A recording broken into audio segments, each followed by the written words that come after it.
예술이란 보통 즐거움을 주기 위해 만들어집니다. 그 중에서는 영화가 대표적이죠. 하지만 어떤 예술 작품들은 단순히 즐거움을 위해서가 아닌 특정한 메시지를 주기 위해 만들어지기도 합니다. 때로는 어떤 기묘함을 함께 남기는 경우도 있는데요. 오늘 소개할 영화 살로 소돔의 120일이 바로 그런 영화입니다. 20세기 최고의 문제작 중 하나로 뽑히는 영화인데요. 이탈리아의 피에르 파올로 파졸리니 감독의 영화입니다. 영화 특성상 영상에서 그대로 보여드리기에는 지나치게 적절하지 못한 장면들이 많아서 영화의 스토리를 세세하게 말씀드리지는 못하는 점, 그리고 간략하게 말씀드리는 점을 양해 바랍니다.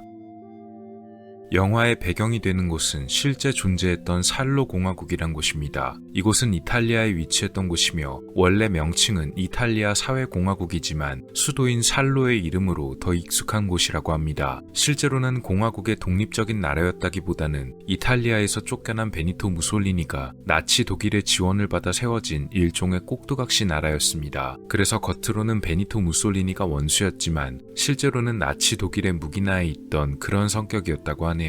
영화의 구체적인 플롯은 이렇습니다. 살로 공화국의 4명의 권력자들이 모여서 며칠 동안 자기들이 원하는 쾌락의 파티를 여는 것입니다. 이들은 자신들의 판타지를 충족하기 위해서 한적한 곳에 떨어진 어느 저택을 통째로 사용합니다. 이 권력자들은 각각 의장, 성직자, 공작, 판사입니다. 이 저택의 각지에서 납치해온 소년, 소녀들을 데려다 놓고 온갖 쾌락을 벌인 다음 해산하는 것이 이들의 목적입니다. 그 중에는 특별히 권력자들에게 선택을 받아서 이 파티의 희생자가 아닌 희생자를 감시하는 역할, 이른바 간수 역할을 맡게 되는 특권이 주어진 이들도 있습니다. 이 4명의 권력자들이 원하는 쾌락은 일반적인 사람들의 상상을 뛰어넘는 것인데요. 이들은 남녀를 가리지 않고 자신들의 욕망을 채우길 원하며 그 수단 역시도 무척이나 다양하고 대단히 저급하고 원초적입니다. 심지어 이들은 모두 딸을 하나씩 데리고 와서는 서로가 서로의 딸을 바꿔서 자신의 파트너로 삼고 권력자들이 여는 쾌락의 파티에서 이용당하기도 합니다. 그러나 아버지인 권력자들은 아무런 양심의 가책도 느끼지 않으며 이를 통해 이들이 얼마나 비정상적인지 알 수 있습니다.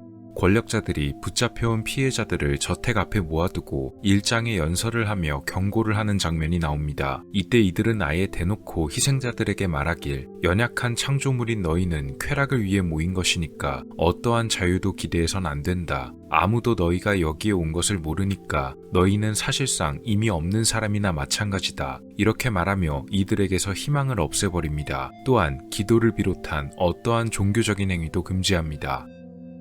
권력자들의 곁에 있는 4명의 여성들은 이들의 협조자들입니다. 이들 중 3명은 이야기꾼이고 나머지 1명은 음악 연주자입니다. 권력자들이 여는 쾌락의 파티는 연주자를 제외한 이 3명의 여성들이 특별한 주제를 가지고 이야기를 하는 방식으로서 진행됩니다. 물론 이들이 말하는 주제는 모두가 예상하시겠지만 인간이 생각할 수 있는 여러 가지 쾌락들 중에서도 상당히 밑바닥에 위치한 괴상한 취향들에 관한 이야기들입니다. 혹시 이들의 이야기를 듣다가 갑자기 욕구가 생기면 어느 권력자든 이야기를 도중에 중단시키고 자기가 원하는 어떠한 행위든 마음대로 할 수가 있는데요. 한마디로 이야기꾼들의 역할은 권력자들의 상상력을 자극해서 이들이 쾌락을 벌일 수 있도록 하는 시동을 거는 역할인 것입니다. 희생자들에게 여러 가지 의상을 바꿔가며 입을 수도 있다고 말하지만 정작 영화 속에서 피해자들은 거의 다 옷을 입지 못한 채로 등장합니다. 첫 번째 이야기꾼이 설명하는 것은 기괴한 취향으로 기괴하긴 해도 나머지 이야기들보다는 오히려 순화된 편입니다. 이야기를 담당하는 여성이 자신의 경험담을 이야기하며 도중에 흥분한 권력자가 희생자들 중 하나를 강제로 범하기도 하고 이런 기괴한 행위는 모두가 모인 식사 자리에서도 이어집니다. 물론 이들의 대상에는 남녀 구분이 없습니다. 식사가 끝난 뒤에는 갑자기 희생자들 중 2사람을 데려다가 강제로 혼인식을 올리기도 하는데 이 장면 역시도 기괴하기는 마찬가지입니다. 권력자들과 간수 그리고 그 주변 사람들, 신랑 역할과 신부 역할의 희생자들을 제외하고 나머지 피해자들은 전부 옷을 입지 못한 채로 나옵니다. 그마저도 이 강제로 혼인을 하게 된 희생자 2사람 역시 나중에 권력자들이 자신들이 보는 앞에서 관계를 맺도록 강요합니다. 그리고는 욕구가 생겨버렸는지 권력자들은 각자 서로들까지도 범하는 기묘한 모습이 나옵니다. 이런 기묘한 행위가 끝난 후에 권력자들은 자신들의 방에 모여서 보들레르, 니체를 이야기하며 겉으로는 고상한 이야기를 나눕니다. 아까 전까지만 해도 엽기적인 행위를 일삼던 이들이 여기서는 아무렇지도 않은 듯이 지식인들의 명언 등을 꺼내며 고급스러운 듯이 이런 담소를 나누는 것을 보면 그 모습이 얼마나 허영스럽고 모순적인지 느낄 수가 있습니다. 이들 중 한 명이 다다라는 것에 대해서 언급하는데 언뜻 이것이 예술 사조 중의 하나인 다다이즘을 말하는 듯도 보입니다. 다다이즘은 좀 간략하게 설명하자면 기존의 예술 규칙이나 의미를 일부러 무너뜨림으로써 예술이 꼭 진지하고 의미가 있어야 될 필요가 있나 하는 예술 자체를 뒤집어버린 예술 사조로서 볼 수 있겠습니다. 그래서 대다수 작품은 엉뚱하고 무의미한 작품들이 있는데 반대로 그럼으로써 의미를 갖게 되는 작품들이 있었습니다. 지금 보시는 작품 역시도 그런 다다이즘 사조 중의 하나입니다. 마르셀 듀샹의 세밀한 작품인데요. 아마 다다이즘 작품들 중에서는 이것이 가장 유명할 것입니다. 그런 권력자들 중 한 명이 이런 다다에 관해 말하는 것은 어쩌면 이들이 사회적으로 가지는 모습 자체가 혹은 이러한 행위, 나아가서 모든 인생들 자체가 사실상 다다이즘처럼 개념적인 부분, 사회적인 지위나 권력이란 걸 제외하면 아무런 의미조차 없다는 것이란 표현을 보여주는 듯도 합니다. 즉 이들의 대화 자체가 겉으로는 온갖 지성인들의 명언이 나오지만 본인들은 가장 저급한 욕망과 쾌락만을 추구하는 것을 볼 때 이미 아무 의미가 없는 쓰레기 같은 대화인 것입니다. 그렇게 권력자들이 의미 없는 대화를 계속하는 장면이 나옵니다. 나중에 이들은 희생자를 마치 동물처럼 대하면서 옷을 입히지 않은 채로 목줄까지 묶이고 네 발로 기어가게끔 하는 장면까지 나옵니다. 놀라운 것은 아까도 말씀드렸지만 이런 희생자들 중에는 권력자들 서로의 딸도 있다는 것입니다. 여기서도 권력자들의 대화가 이어지는데 이들 중 한 명은 남이 불행한 걸 볼 때 자기가 행복하다고 말합니다. 그리고 가장 중요하고 황홀한 쾌락이란 단순히 육체적인 감각에서 나오는 것이 아닌 사회적인 힘, 즉 권력으로부터 나온다고 말합니다. 여기서 권력자들이 가지는 기쁨의 근간을 알 수 있습니다. 이들의 이러한 행위나 파티는 그 근본 자체가 단순히 기괴하고 엽기적인 행위에서의 쾌락이라기보다 우리가 이 정도로 마음대로 할 수 있다라는 절대적으로 권력적인 면에서 기인하는 것을 알 수 있습니다. 물론 욕구가 생기면 희생자를 통해 바로바로 해소하며 온갖 기괴한 모습을 다 보여주지만 이것을 가능케 하는 것이 이들의 권력이란 것을 생각해보면 이들은 육체적으로 뭔가를 하는 행위에서 기쁨을 느끼는 게 아니고 그런 걸 마음대로 거리낌 없이 할 수 있는 자신들의 모습 자체를 사랑하는 듯이 연출됩니다. 이들에게 있어 쾌락은 곧 권력이고 권력이 곧 쾌락입니다. 이야기를 전하는 여성들 중 한 명은 자신의 욕구를 이기지 못해서 누군가를 해쳤다고 고백하는데 놀랍게도 그것은 자신의 어머니란 것입니다. 그리고 그 이야기를 들은 권력자 한 명이 일어나서 자신을 기다리고 있는 욕망을 참을 수가 없다면 그 어떤 대가도 감수해야 한다며 그녀를 옹호합니다. 일반적으로 가족이 가지는 의미 자체도 부정하는 것인데 이 권력자들이 애초부터 자신들의 쾌락을 채우기 위해서 자신들의 자식까지도 희생의 제물로 넣은 것을 보면 이들이 그런 행위를 옹호하는 것도 충분히 이해가 갑니다.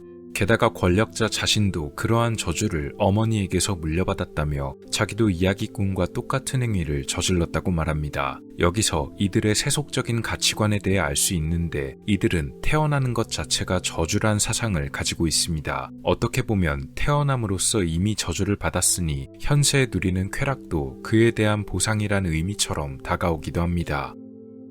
이야기를 듣던 희생자들 중 한 명이 공포에 질려 울고 자신을 풀어달라고 말하지만 이들은 오히려 그걸 즐깁니다. 이 희생자는 차라리 목숨을 포기하겠다고 말하는데요. 그리고 희생자가 신이 자비를 베풀 것이라고 말하자 권력자들은 감히 이곳에서 신의 이름을 언급하냐면서 이 희생자를 처벌 명부에 올려야 된다고 말합니다. 이들은 이 희생자를 가장 잔혹하게 없애주겠다고 약속합니다. 재미있는 것은 저택 안에서 그 어떠한 종교적 행위도 안 된다면서 정작 저택 안에는 종교적인 심볼들이 꽤 많다는 것입니다. 나중에 이들은 또 가장 기괴한 형태의 행위에 닿게 되는데 바로 인간의 배설물에 관한 욕구입니다. 그래서 희생자들에게 화장실에 함부로 가지 못하게 하고 요강을 준비해 그곳에만 볼일을 보게 만듭니다. 이런 행위는 식사 시간에 그 절정에 다다르게 되는데 이 부분에 관해서는 더 이상 자세하게 말할 수가 없어서 그냥 간단하게 이 정도만 말씀드리고 넘어가겠습니다. 권력자들은 이후 여러 가지 대화를 나누게 되는데요. 이들은 자신들의 행위가 소돔적인 행위라면서 마치 인간에게는 누구나 소돔의 행위를 저지를 욕구가 내재되어 있고 이것이 끊임없이 반복되는 것도 어쩔 수 없다는 대화를 합니다. 그러한 행위로 인해 처벌받는 대상보다 오히려 형을 집행하는 이가 더 끔찍하다고 말하는데 마치 소돔의 행위를 처벌하는 집행자도 남들과 마찬가지면서 위선적이고 이해할 수 없는 존재란 듯이 얘기합니다. 또한 집행자의 행위 역시도 소돔의 행위처럼 되풀이된다고 하는데 이런 말을 하는 것이 권력자들 중에서도 종교적인 직업을 가지고 있는 성직자란 것이 의미심장합니다. 소돔이란 아시다시피 성경에서 나오는 지역 중 하나로 극도의 쾌락을 즐기다가 신에 의해 멸망하게 된 곳인데요. 마치 이들과 아주 비슷한 곳이었습니다. 성직자의 입을 빌어 소돔의 행위를 옹호하고 오히려 신을 비판하는 대사를 내보이는데 잡혀온 피해자들에게는 어떤 종교적인 말도 금지하면서 정작 자기들은 신을 모독하는 말을 자유롭게 하는 모습을 연출하며 다시 한번 이들에게 도덕적인 경계가 없음을 보여줍니다. 마지막에 이르면서 이들의 행적은 더 기괴해집니다. 4명의 권력자들은 각자 화려하게 치장하는데 여성의 옷을 입고 완전히 여장을 하는 모습으로 나옵니다. 이들은 희생자, 간수 중에서 자신들이 뽑은 대상과 특별한 혼인을 진행하려 합니다. 여장을 마친 권력자들은 각자가 뽑은 신랑과 나란히 서서 결혼식을 올리는데요. 결혼식 전의 분위기도 그렇고 잠옷 진지한 모습으로 결혼식을 올리는 모습이 우스꽝스러우면서도 매우 기묘하게 연출됩니다. 주례를 맡은 것은 권력자들 중에 한 명인 성직자입니다. 성직자가 입은 옷의 어깨 부분에는 염소 머리가 달려있는데 염소의 머리가 종종 악마의 심볼로 사용된다는 것을 떠올려보면 이 기괴한 결혼식이 가지는 의미가 무엇일지 생각해보게 됩니다. 저녁에 성직자는 희생자들의 숙소를 번갈아 다니다가 몇몇 희생자들이 규칙을 어기고 있다는 이야기를 듣게 됩니다. 게다가 실제로 규칙을 어기는 장면까지 목격하는데요. 규칙을 어긴 이들은 서로가 서로를 고발하면서 자기가 처벌받을 위험을 떠넘기게 됩니다. 그리고 가장 마지막으로 고발된 것은 저택의 하인과 미래를 갔던 간수들 중에 한 명이었습니다. 하인과 간수는 결국 권력자들에 의해 목숨을 잃게 됩니다.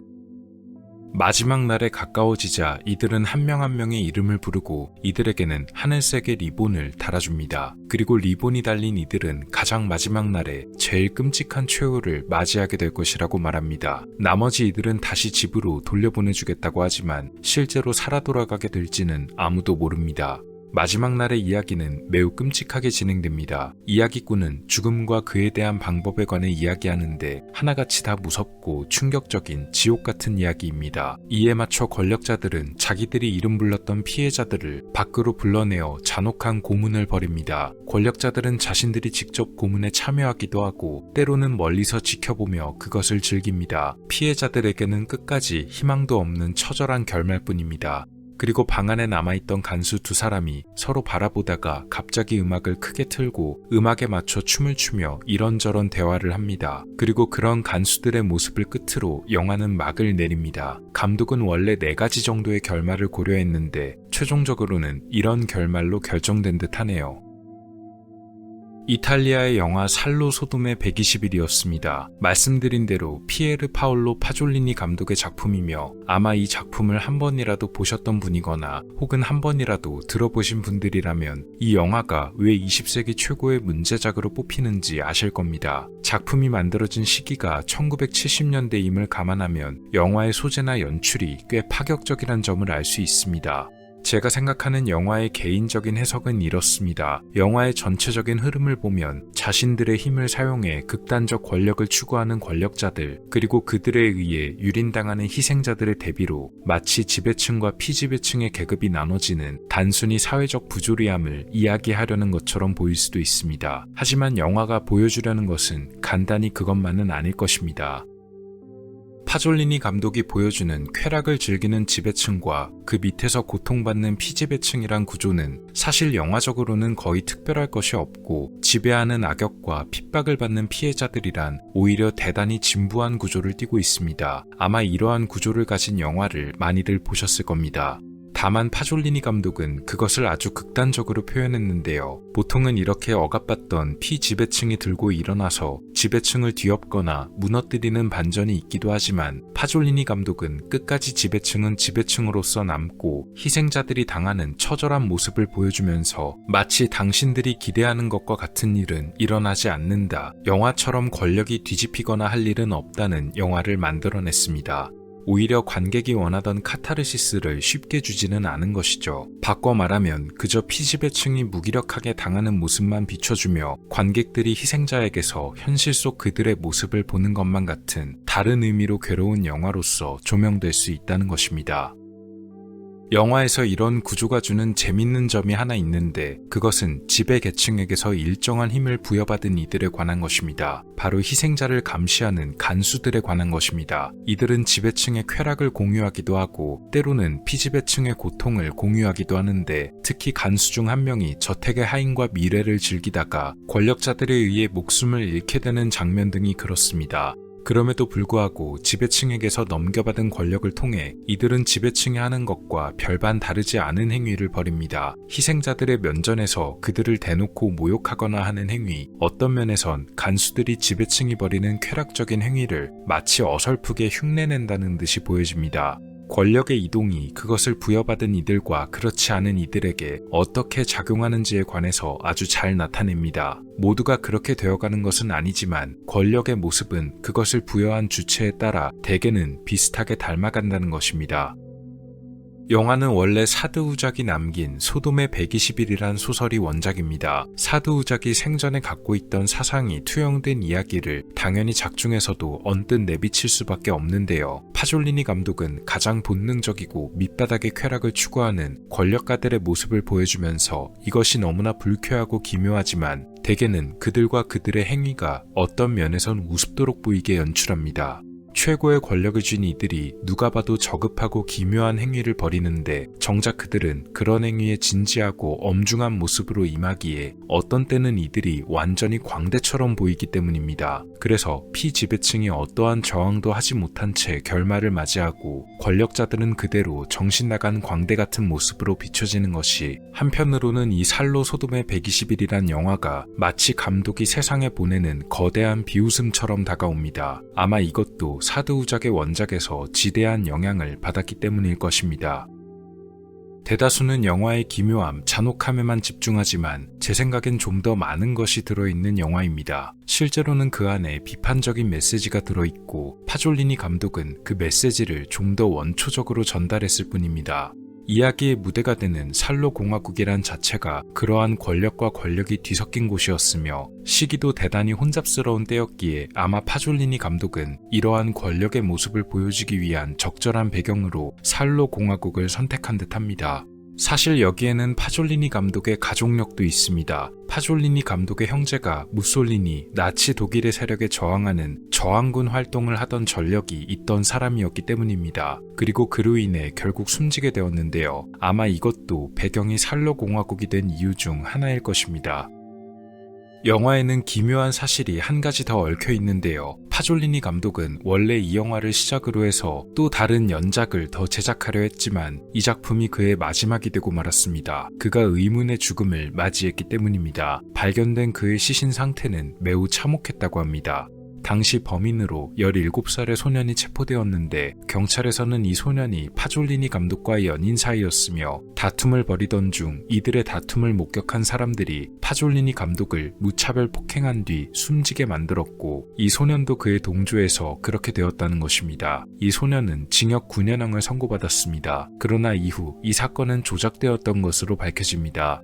사건의 진행도 거짓이고 체포된 소년도 범인이 아니었던 것인데요. 범인으로 몰린 당사자도 약 20년이 지난 후에 자기가 협박을 받아 거짓 자백을 했음을 밝혔으며 알 수 없는 새 남자가 진범이라고 새롭게 증언했습니다. 정황상 이 새 남자는 마피아 조직의 일원이며 다른 범죄 조직의 사주를 받아 범행이 벌어졌을 것으로 보입니다.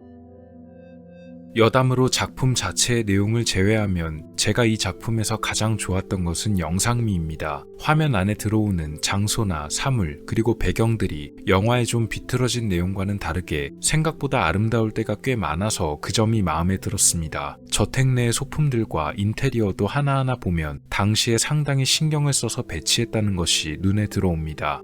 제일 마음에 들었던 것은 가끔씩 텅 비어있는 듯한 배경에 캐릭터들만 배치해서 바라보게끔 하는 구도들이었는데요. 일부러 화면과 배경 안에 다른 것들은 최대한 배제시키고 딱 필요한 것들만 보여주는 것이 좋았습니다.